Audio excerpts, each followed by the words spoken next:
Hey everyone, welcome to Retail Talks. I'm your host, Kody Fitzgeralds, and really excited to bring you today's topic because it is probably the thing I am most bullish on in all of really marketing, all of retail is data. And today we're going to talk about how to begin using data in your business. And almost just a quick story. So I was talking with a client this morning who's coming on with our data solution here at Omni Digital. This is not going to be a commercial for us this episode, but um, basically the comment that I got after describing how through our solution they would use data in their business is just the feedback I got from was like without you guys, we wouldn't even know what to do. And that's where I feel like so many retailers are at right now is they have data, they have inventory data, they have customer data, they have transactional data, and they don't know what to do with the data. And today we're really going to hit on transactional data and customer data and how we help our clients at Omni in the retail space execute with that data and how you can begin using it. And really just some of those quick tips. So we're just going to dive right in and I'm just going to give you all the good stuff. So really from a high level, in order to start using data, you have to have it, right? And I think that's where we should really start the conversation is because in regards to our retail clients, I hear so often that, I don't want to push people to give the data. I don't, I'm trying to do too much at time of purchase, all this stuff. And what I would really just encourage you to do if you're listening to this as a retailer is to capture as much data as you possibly can. And the most important data points to capture are the phone number, the email, the address, the city, state, zip, including street number if you want to do direct mail, and then really just tying in that purchase and the transaction along with it.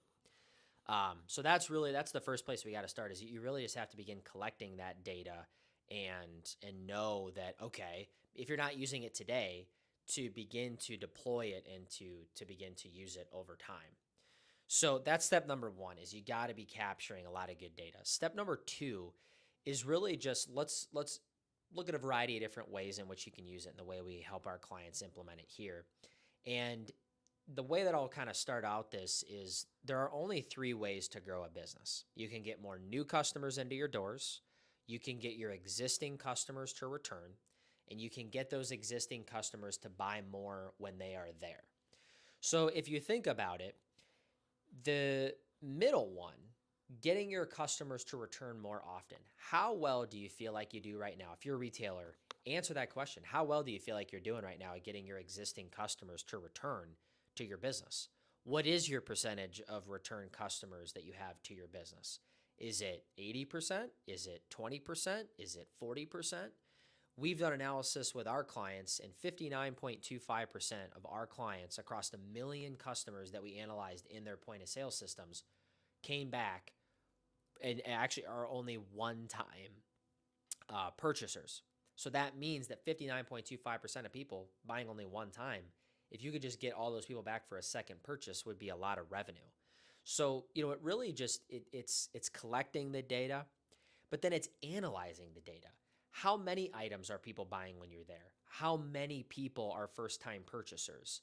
How many people are existing customers coming back? Knowing, I think those are three data points to really capture as a retailer that would really help you. And even if those were the only three data points you're capturing, I think would really help you on a month-to-month and year-to-year basis. So from a strategy perspective, you're capturing data, you've maybe analyzed a little bit of your data. How do you actually do this in practicality? Well, the biggest ways that we recommend, obviously, is through digital advertising, because not only is that going to be effective, it's also going to be extremely cost effective as well. And one of the things that people just don't realize is that ability to take customer data and via an Excel spreadsheet or a tool like we've built here at Omni that allows you to import data into Facebook, into Snapchat, into Google to be able to match those people with their profiles on Facebook, Snapchat, or Google. And that is going to help you drive those people back in. Because imagine Imagine if you had, let's just say, 10,000 people in your point of sale system as a retailer, and you can place an ad back in front of every single one of them again and again to drive revenue to your business. Most retailers that I've talked to, they don't really have a strategy for customer retention. They do email for sure. They do maybe a little bit of direct mail, but it's typically just not frequent enough. And email, is very crowded.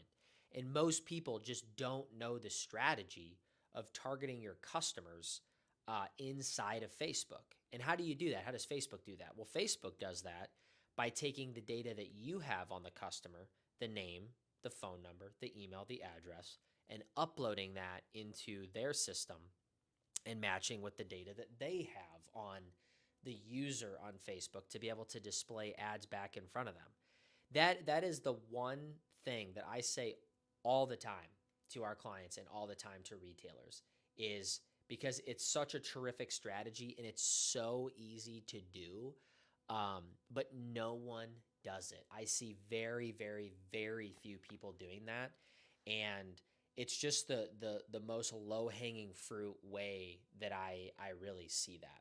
So that's really strategy number one, is uploading your mailing list or your customer list to Facebook and targeting those individuals with ads. Um, the second thing that we typically do here at Omni that would be very good for you to do is to create a lookalike audience in your area that you're targeting of your town, um, based on your existing customer data. So, what does that mean? Well, a lookalike audience is an audience that is based on something else. And if you create an audience that looks like your customers, you're going to create an audience of people that are not yet your customers that are the most like them and look like them, hence the name, the most. And if you think about your town and you think about your competition locally with other retailers, maybe directly or indirectly, online, or just people in your area that you don't necessarily compete with directly as far as similar product, but the retailer is nonetheless fighting for consumers' dollars. Your advertising is just going to be that much more specific to the individual person and the individual advertising against it. Um, so within that, I think that would really be the second biggest strategy, is creating a lookalike audience based on your existing customer data set. A third strategy that I would really recommend is to use a tool like Klaviyo to advertise for your email marketing, and create segments on Klaviyo based on when people last purchased and the brand that they bought. I think those would be the two biggest ones that I would recommend and that I would execute on, is those two. And how do you do that? So really, in this case, if you have a tool like Shopify for your in-store or your e-commerce point of sale system or e-commerce system, or in this case, you really would need a tool like Omni has to import your point of sale data into Klaviyo automatically. But you can create what's called a segment, which is basically just a list or a group of people that have done something. So you could run a segment of people that bought Birkenstock, of people that bought Hoka, and send a targeted email to them based on that purchase characteristic, in this case, the brand that they bought, and send them the new release or one that's going on sale of the old brand. That would be a really, really, really good campaign. Very simple to execute, very easy to execute, and would perform really well, again, using that transaction history from the point of sale system and using your data. And really the fourth and final strategy I'll kind of highlight, and I'll kind of summarize each of these, is within SMS, is sending a general opt-in text to everybody that you have a phone number on, asking if they want to join your texting club. Because by doing that, you're really finding those loyalists, those evangelists of people that really want to follow your business, and you can reach them at any time, really on demand, with SMS.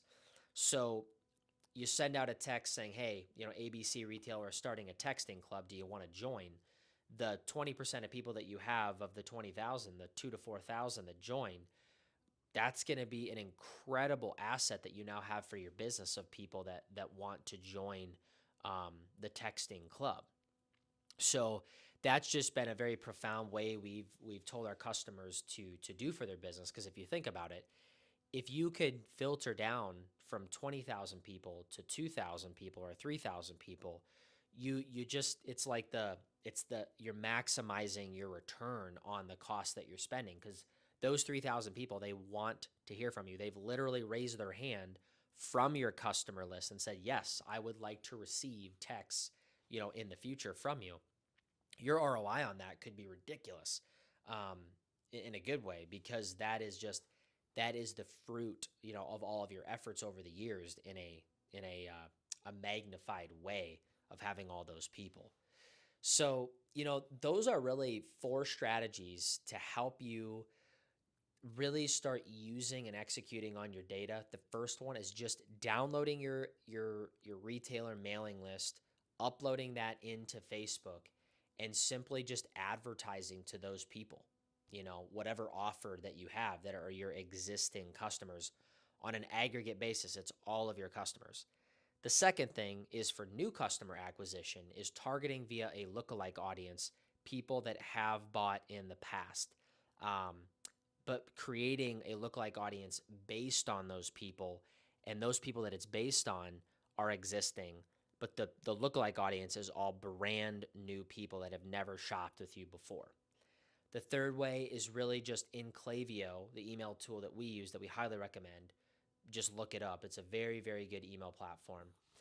Creating segments, which is just an audience, a list of people that have bought a specific brand, whether that's online or in store, and sending them targeted emails based on that. And then the fourth way would really be just sending a text message to all of your customers that have bought from you before and saying, "Hey, ABC Retailer is starting a texting club. Would you like to join?" Everybody that responds back yes does and gets in, and now you have a texting club. And if you're hitting on those four assets that you have, Facebook, Instagram, because those would be combined, within that first strategy and second strategy, and then your email texting, you are going to be getting in the game for using data. You're going to be executing, and your business is going to grow. And this is just one of the final two things I'll say here that I'm super passionate about is I feel personally, being in the digital advertising business now for about 7 years, I see the usage of data as being the equivalency of what e-commerce and just .com and website was in the early 2000s. I think that, like, if you are a business today and you don't have a website, you are going to be drastically behind the curve. You don't necessarily have to have an e-commerce component, but you have to have a landing page where people can just look up information about you, right? To pre-shop. Same thing is going to be data in 3 to 5 years. If you are not using data as a retailer in 3 to 5 years, you are going to see your market share, your margins, your revenue, locally, nationally drop, because leads me to my second point outside of data being so big for you is that typically the brands that you're selling in your store are your biggest competitors, right? On now we work with a lot of shoe retailers. On is a publicly traded company. Birkenstock is a publicly traded company. Decker Brands is a publicly traded company with Hoka and Teva and all those brands. And they're using data. They're getting a lot of data and they maximize it. And their independent retail partners, they want them to sell a lot of product, of course, but at the end of the day, they don't really care that much about the independent retail channel. And we all know that by looking at, like, Hey Dude, when they were acquired by Crocs, built their back on independent retailers and then said, yeah, we're going to go to the big boys, right? And you have to implement these strategies that fight against that. So, let us know here at Omni, whether you hire us formally as a partner with you, we want to help you use data in any way possible. There are examples of stuff that I didn't go through today with, best-selling items and your inventory data and really drilling down more there. But there's so many different ways, and I would tell you to look at asking us questions, hiring somebody in your store. I think it's going to be just as relevant as somebody having like an e-commerce manager today or an e-commerce person, you're going to want a business analytics, data scientist on your staff over the next 2 to 5 years, because I think it could be that impactful for your business. So let us know here at Omni if you have any questions on data, retail data. We work with over 125 retailers, and we see a lot.